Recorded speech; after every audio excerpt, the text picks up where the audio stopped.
ska inte sitta här. Jag ska inte sitta här. Jag skulle bara se hur jag liksom... Det kan bli väldigt intressant. Yeah, no, that's really going to go off from the frame. I'm sorry. Well, either that or move to the side a little bit because it's right in the middle of my shot.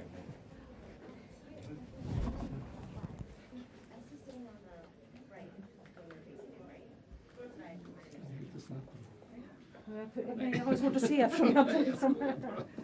I'm just kidding. Can you sit in one of those chairs, please? Can you have a seat in the chairs?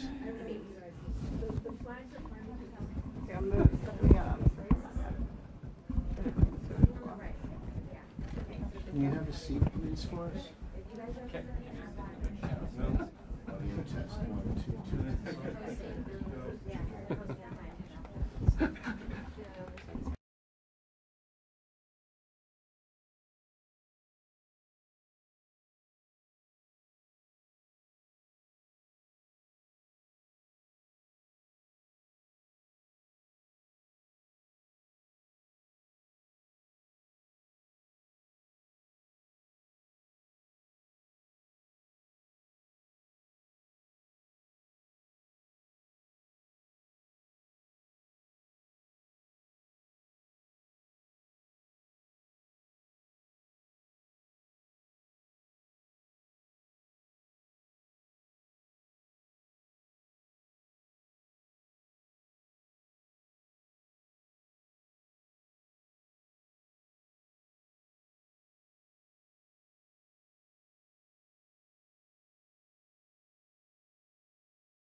You start. I'm sorry.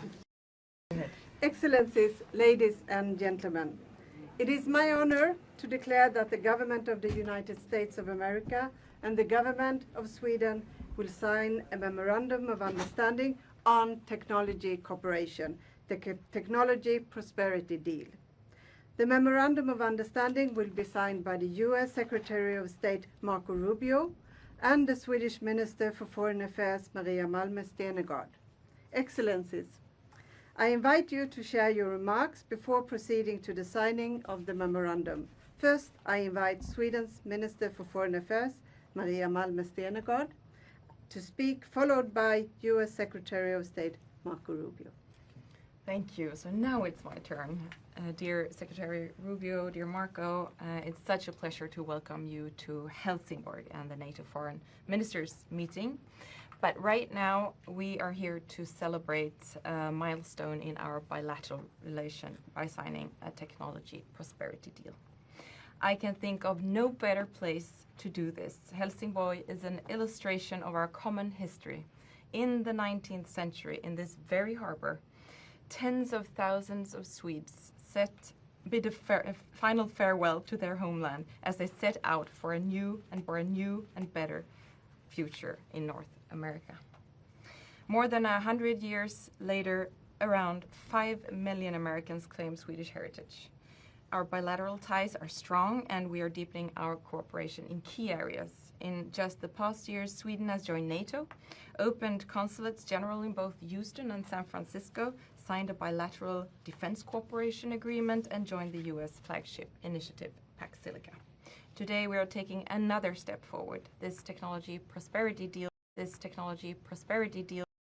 will unlock new potential for our shared security and prosperity by building on our common interests and complementary strengths.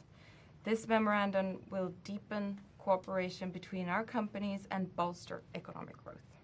Whether it's AI, connectivity, defense innovation, or space, we are stronger when we work together. Let me express my sincere appreciation for our partnership. We look forward to working even closer together. And thank you. And once again, welcome to Sweden. Thank you. My turn? Okay. Well, thank you very much. First of all, it's great to be here. You've done a great job of hosting us. So impressed with the country, and really, just in the context of NATO, a model ally, but a country we've been working with very closely for a long time beyond NATO. I know NATO gets a lot of attention these days, but we've been so interlinked in so many different ways over the years. This is a very creative and innovative society, very creative and innovative people, and together in this agreement and what we were able to do, you were also the first ones to sign Pax Silica. It shows that we're going to build on what is already a shared legacy and history of cooperation in the fields of technology and innovation to become even more competitive in the years to come. All these cutting-edge industries, whether it's biotech, whether it's biotechnology, whether it's artificial intelligence, and telecommunications, you name it, and all these fields are today what we are signing simply builds on what we've already been doing together for such a very long time, and I think it's just going to make us both of our countries in the broader West and really the world more competitive, more innovative, and I can't wait to see what the fruit of this will bear in the years to come as new products come to market to solve some of the most challenging problems that mankind faces, but also to the benefit of our peoples, our countries, and our economies. So it's an honor to be here today to be able to sign this with a great ally and a great partner that we expect to do a lot more with in the years to come. Thank you. I invite you to sign, Your Excellencies.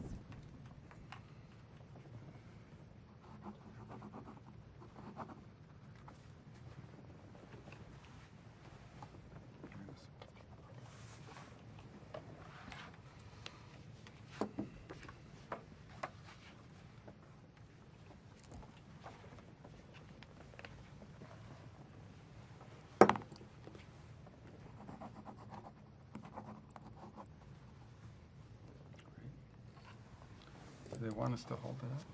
Yeah, Okay. I think We're standing. Make sure. All right. Make sure. Hold on. There's always a malfunction with the paper. Why don't I do this? Why don't I just, because this is... All right. Here we go. Now, We're always going to stand up. Yeah. Did you guys get how we figured that out? Huh? It's not gonna work. Okay, so here we are. There we go.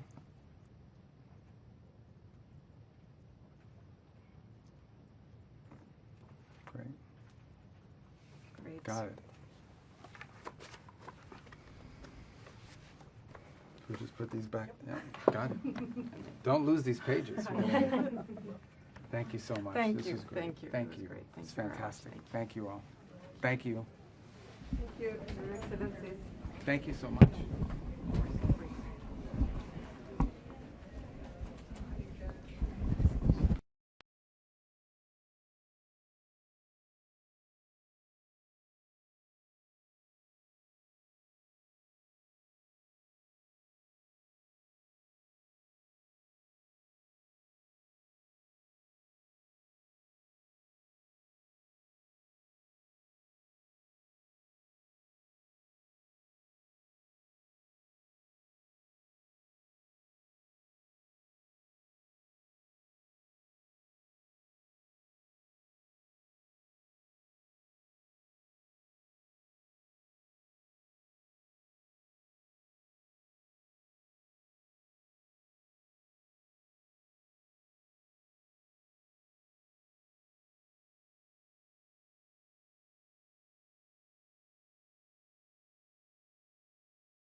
Innocent, very similar.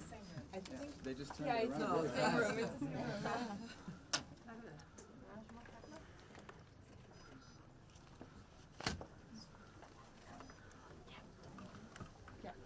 Thank you, press. Thank you, press. Back out this way. Thank you, press. So it's great that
we coming up? Yep.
I told protocol that they'll probably have to slow roll him down as we try to make our way down to the aisle. So we're going to have to really run. We can only run so fast. I'll let you go ahead. Hey.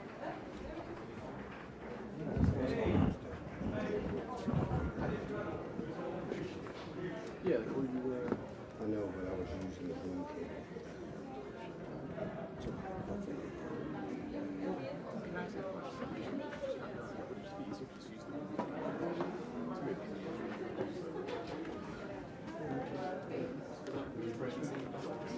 Okay, here we go, Vince. No need to run inside. oh, sorry. Wait.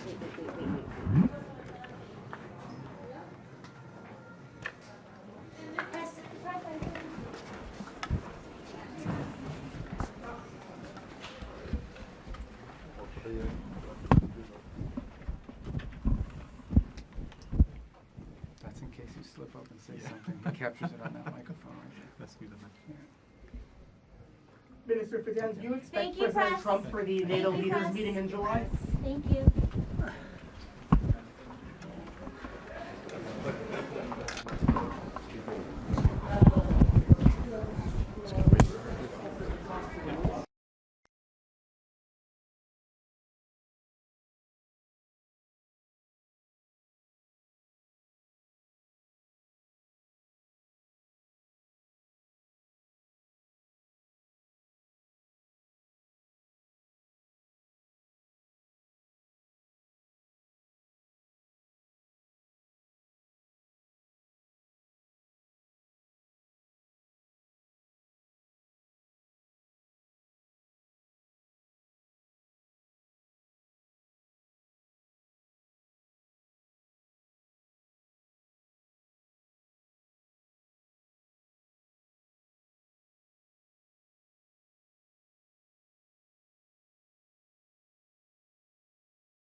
Yeah.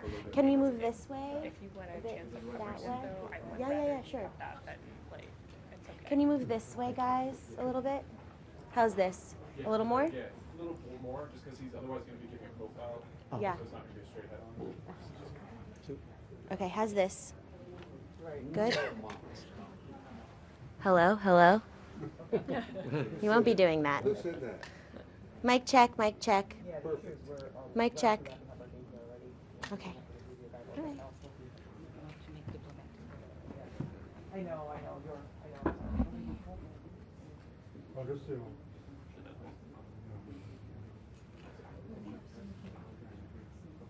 I was showing the dog like myself and around today. I think I'm trying to think of who else I can level Dan something that, you know, that what you said,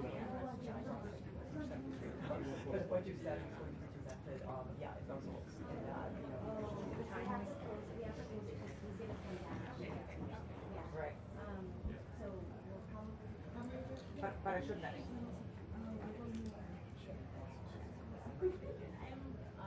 Right. Okay. Well, what we can do is, you know, lower back, pin that down. Now that my meetings are happening here, I mean, moving if I can speak with them with a gaggle, I can ask more broadly and then ask the people directly.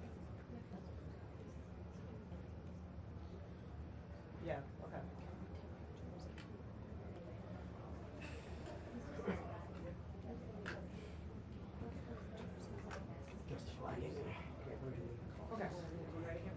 Okay, guys, he's coming down in a few minutes. A few Seconds. seconds. Seconds to minutes. Less than 3 minutes. Okay. An amount of time will happen. Okay. Well, I think we were trying to do one to come. There's no one else. Okay. Got it. Traveling press, it's going to be a really quick move back to the motorcade, okay? Which way out are we going? Because my Well, bag's in. we've got to step backward today. Are we going out that way? So my bag's in here, it's just at the other side. We'll go out through the entrance. Okay, perfect. We still have to collect our bags. Yeah, so far. We'll go out through the entrance, but we have to make haste. In this particular- They'll I mean, leave us.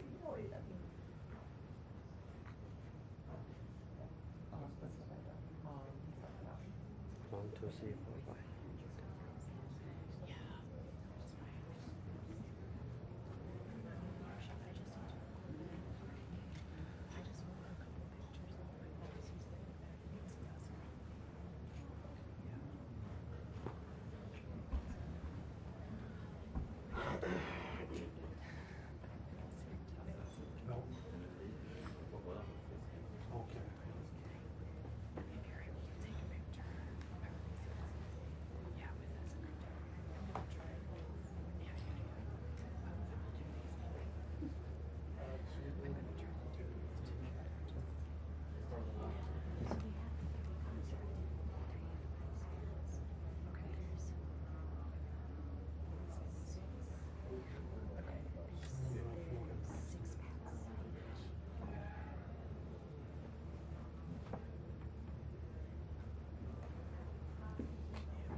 No,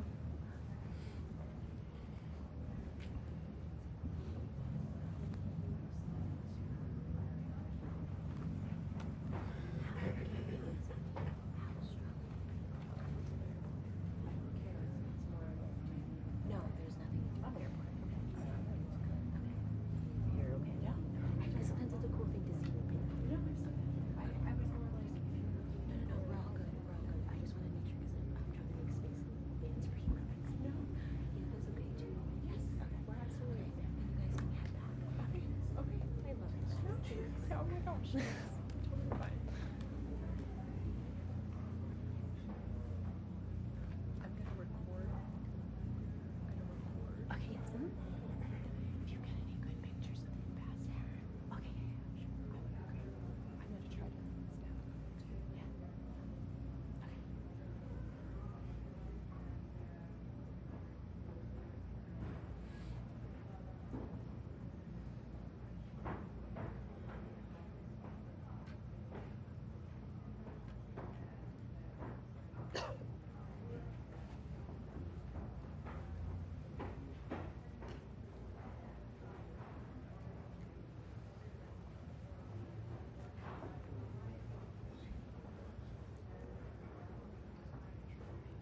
if they're tracking.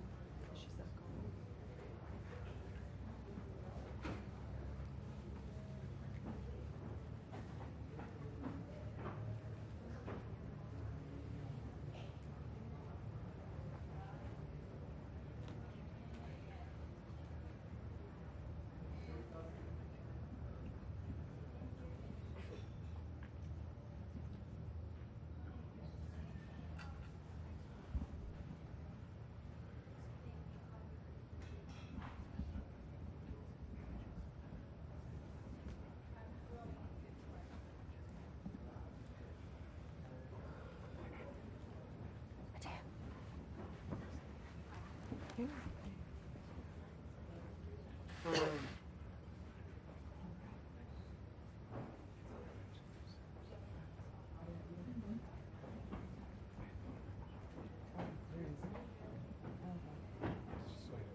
Okay, it's not live streamed.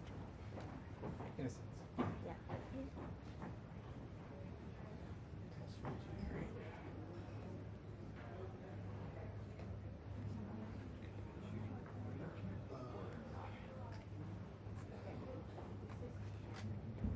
Yes.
Hey guys, can you move this way? Is that enough? Yeah. Is that okay? Do you still pictures? Great. Thank you.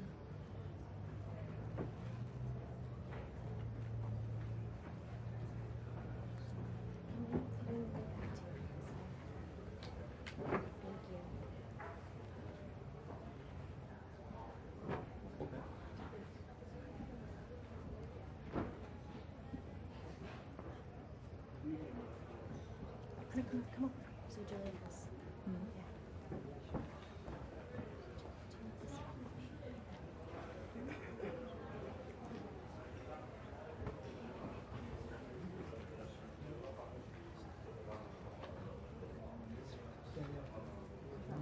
Okay.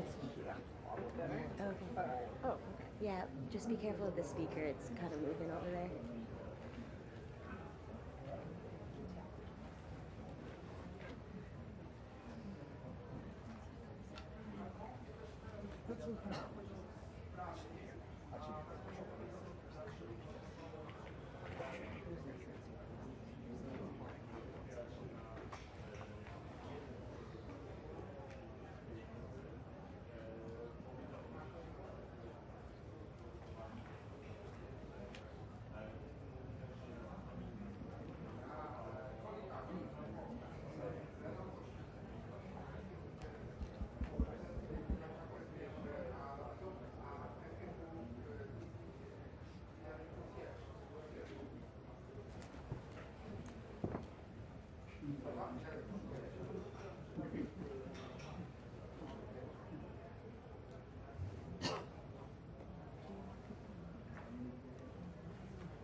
Okay, you Just because we've got so many more people. tell me when.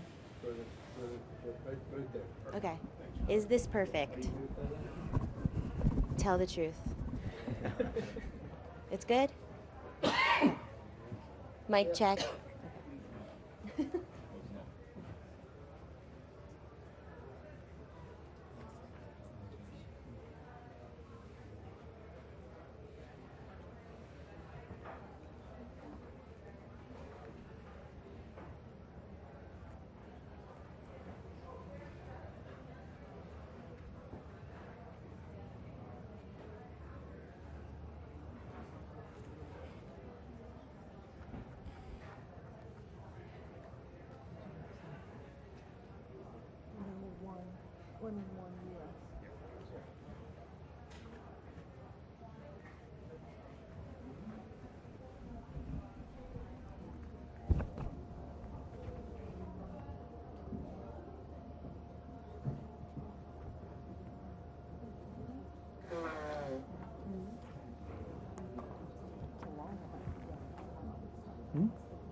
When did you get in?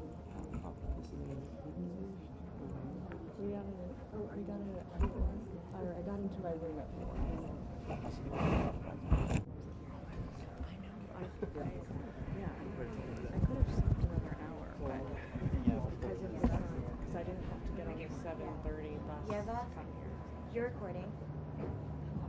You need to record too. Yeah. I can grab, I can grab picture. I can, yeah.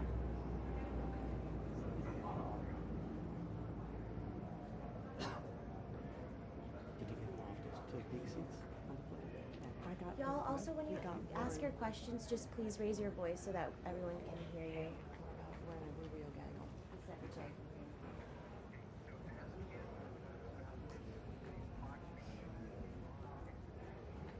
Okay. Oh yeah.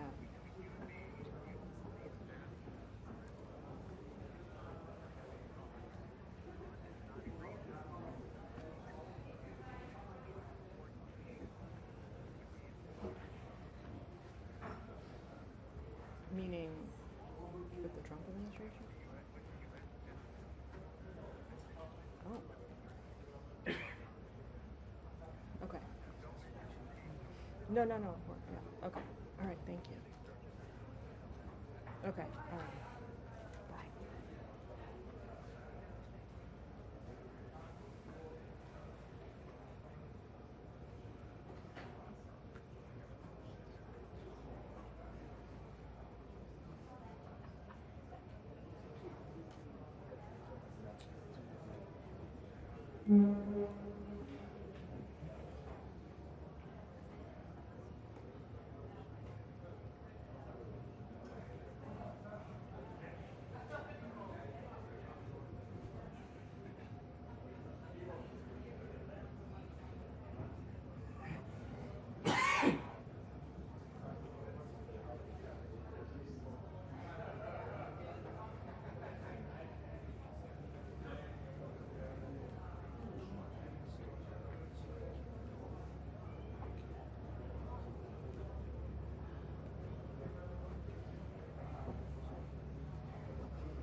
It's 1 to 2 minutes.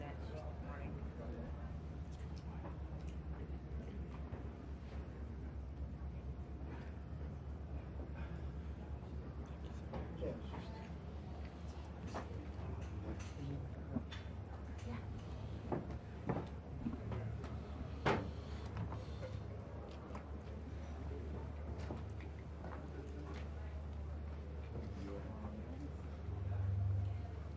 Sorry, we were looking at this monument out here.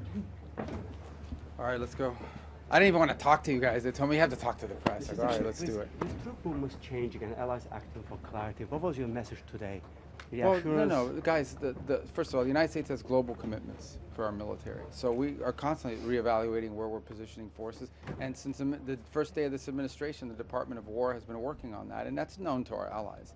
I think what's happening now is that any decision that's announced or made is viewed through the broader context of some of the the frictions that we've had in recent months. But at the end of the day, I think it's well understood in the alliance that the United States troop presence in Europe is going to be adjusted. That work was already ongoing, and it's been done in coordination with our allies. I'm not saying they're going to be thrilled about it, but they certainly are aware of it. We have obligations in the Indo-Pacific, we have obligations in the Middle East, we have obligations in the Western Hemisphere. So this has been an ongoing process. Shouldn't be a surprise to anybody. Mr. Secretary, did you discuss the NATO force model today? It didn't come up in directly in our, but again, it ties back to the same conversation, and that is, in a moment of conflict, what can everybody commit? And that decision, I think there's going to be some announcements on it later today in regards, if it hasn't come out already, in the next few days, and it'll be a collective product. I mean, they've been working it through the internal systems of NATO in terms of the force postures of what we would be able to supply along with others. Every country has to constantly reevaluate what their needs are, what their commitments are around the world, and how to properly structure that. Mr. Secretary, the Iranian. What? Do you think it's the case for the US to reduce its contributions to the force? Well, I'll let the folks in the Department of War and over at NATO make those announcements. But this is not a decision that was made on the back of a napkin. I mean, this has been an ongoing process. involving other countries as well and the contributions they can make. It's not just our force posture, it's what other countries can contribute as well to come up with something that works for NATO and that's realistic and that allows us to force posture, for example, in a true front conflict. So, but again, this is all technical work that's being done by military people. These are not political decisions. Mr. Secretary, have What's you that? made I'm sorry? Are you from Sweden? Yes. Okay, you have a great country. This is a great country. This is a beautiful place. Wow. Thank you. I wish you were here longer. And they keep apologizing to me for the weather. There's nothing wrong with this weather. Miami's 95 degrees with mosquitoes and humidity this time of year. That's all right. We could swap. Yeah, but your sunrises are way too early. It's like 3:45 and the sun is up. What's wrong with these people? It's not your fault. Go ahead. Apart from the weather, what we're going to report back to President Trump from your impressions of the Helsingborg meeting, and also, have you got anything reassuring to say about the support for Ukraine that Sweden fear might be fading? Well, I mean, Ukraine's getting more support than they ever have through the Pearl program that the United States continues to be involved in. There's been no changes made to that program. Look, my job here today was to come and set the stage for what will hopefully be a successful leaders meeting in Ankara in about 6 weeks. I think we all know what the situation here is. Number one is, like always, and this is not new. I mean, if you go back 30 years, there's never been a time in which there hasn't been a debate in American politics about what our presence and our contribution to NATO should be. And that is always driven by what is the value of NATO to the United States. I understand NATO is valuable to Europe, and it should be. It also has to be valuable to the United States. So we always have to make that argument in every administration, in every era. And that's what we're in the process of doing now, is explaining, you know, this is the value of NATO to the United States. It's related to that is what our force posture is within that alliance, what our contributions are. So obviously, one of the things that I've always used, and I've long been an advocate for NATO in my time in the Senate, and one of the arguments I always made was that these bases in the region provided us logistical options that we wouldn't otherwise have. And when some of those bases are denied to you during a conflict that we're involved in, then you question whether that value is still there. So that's going to have to be discussed. There's no doubt about it. I think there's also going to have to be some focus on how, a year after the meeting at The Hague, how much progress has been made in terms of the increased contributions. There are some countries that have doubled their defense spending over the last few years. There are others that are still lagging. In the end, the goal is to have a NATO that is strong, and the stronger our NATO allies are, the stronger NATO is going to be. So, have you made progress today, sir, with the allies on getting the Strait of Hormuz fully back up and running? And no, I would be pretty ambitious to be able to open the straits at this meeting here today, but I can tell you that what I hope there is, this is what I hope for, and this is the point I made, is we all would love to see an agreement with Iran in which the straits are open and they abandon their nuclear ambitions and so forth, their nuclear weapons ambitions. That's what we would all hope for, and that's what we're going to continue to work on, and that's what work is ongoing even as I speak to you now in that regard. But we also have to have a plan B. And plan B is, what if Iran refuses to open the straits? What if Iran decides we refuse to open the straits, we're going to own the straits, and we're going to charge tolls for it? Okay, at that point, something has to be done about it. And I would argue that there are countries represented here today that are more deeply impacted by this than even the United States is.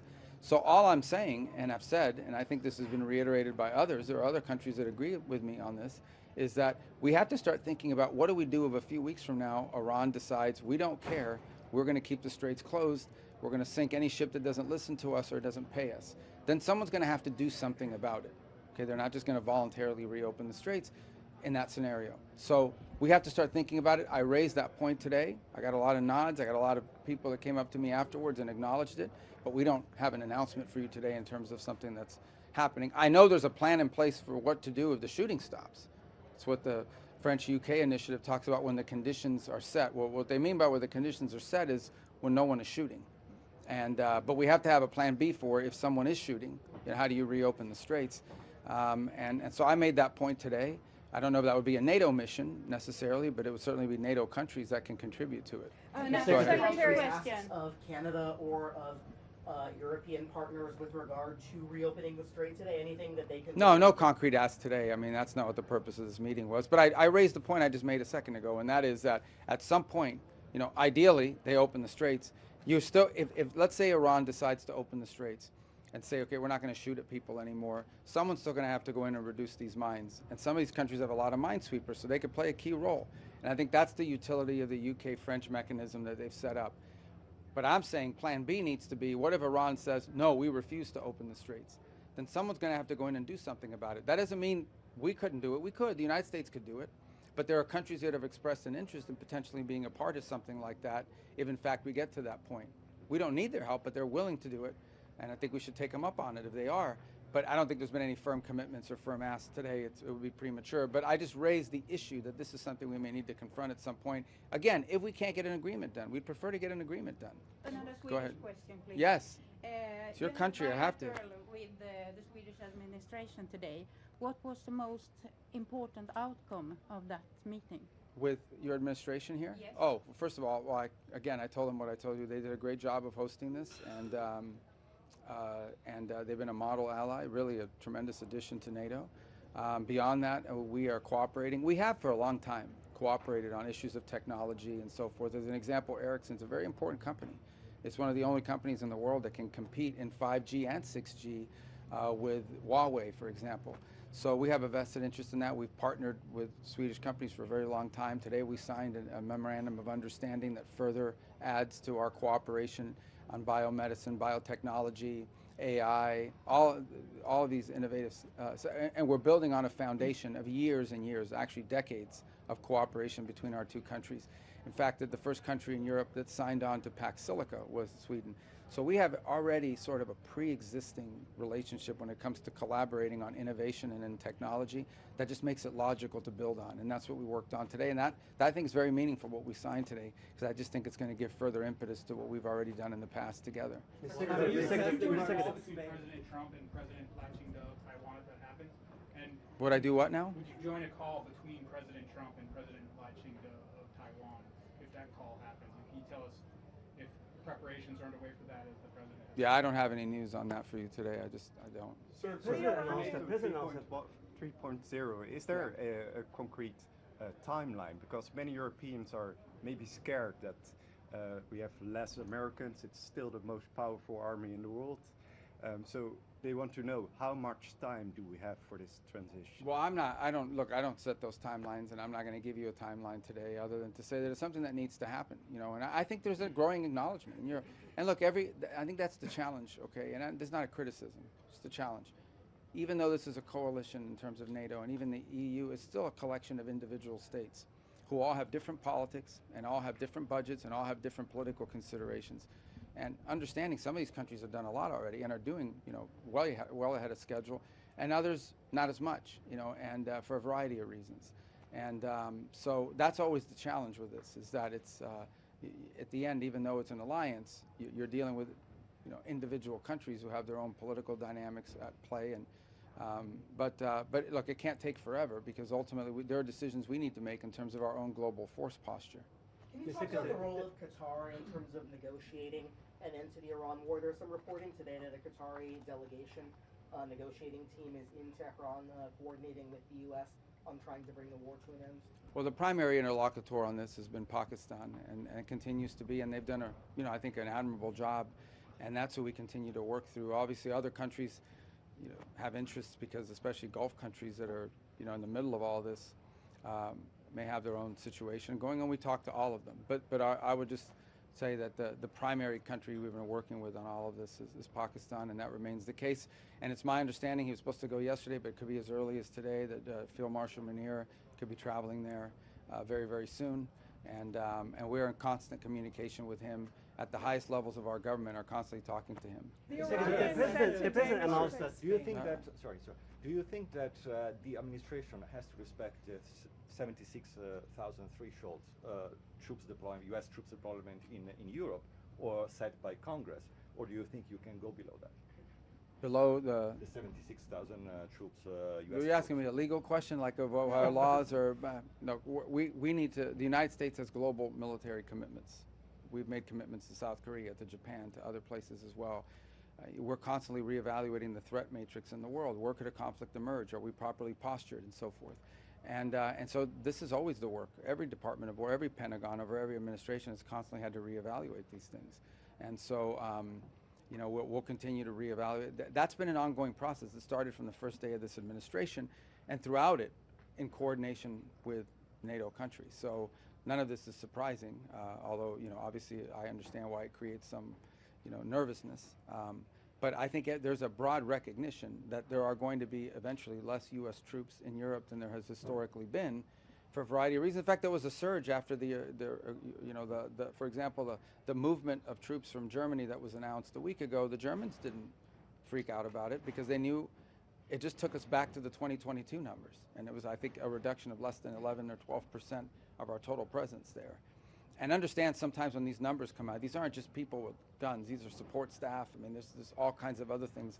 These aren't just fighters, war fighters necessarily, they're all the support that comes with it. So, although they may be in uniform. And so nonetheless, I mean, but that's always going to be an ongoing process. All right, I do have to run, so a couple more. On that any role for NATO to play when it comes to the situation in Cuba? NATO's far from Cuba. I know.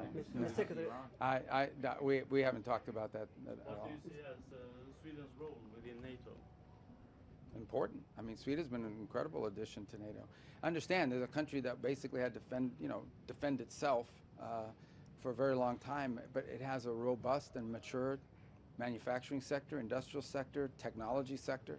So, look, this is not a criticism, so I don't want you guys to read into this as like I'm criticizing some country. But generally, the additions to NATO have been countries that joined because they were in a weak position, and so they joined because they needed the collective strength of an alliance. But when we added the two countries, Sweden being one of them, these are two countries that brought to the table capabilities that NATO didn't used to have, and with whom we've already had long-term defense agreements for a very long time in cooperation. So Sweden was an incredible addition and made the alliance much stronger, no doubt about it. And especially now, we're talking about, one of the things we talk about is the defense industrial base. I mean, Sweden had a mature defense industrial base that it now brought into NATO, so the opportunity we already work on aircraft together and so forth. The ability to build on that is extraordinary, and that's one of the things we want to be able to do. And beyond defense, on other areas that touch on defense, but maybe are not defense direct. The President announced 5,000. The President announced. Did you get a question? Only one. I know, but this guy's greedy. All right, this is my last one. I apologize. I got to fly to India. Go ahead. Greenland and the Arctic. Have you been discussing that? We had an Arctic. Well, we didn't discuss Greenland today, but we had an Arctic meeting today of the 7 countries, and very positive. We'll have a joint statement. I don't know if it's out yet. It should be out in a moment. And I think there's a growing. Although this is an effort that's pre-existed, I think there's a growing commitment to make it a regular part of our engagements as NATO is to focus on Arctic security for obvious reasons. We're an Arctic nation. We're always going to be focused on the Arctic. It's great to see that other countries are part of this effort now, and that it's going to play a more prominent role. The Arctic is going to play a more prominent role in NATO and in discussions around NATO. So we had our political officers met a few days ago and worked out a lot of details on the joint statement, and then we had a foreign ministers meeting today and potentially a leaders level meeting at some point on it as well. So it's a good forum within NATO, and I thought today was very positive, and the joint statement should reflect that. Okay, I said that was about, I'll do one more because I'm a nice guy. The President announced 5,000 troops going. This guy's unbelievable. I apologize. All right, I'm going to do one more, and then I'll do you because you're so persistent. Go ahead. Thank you.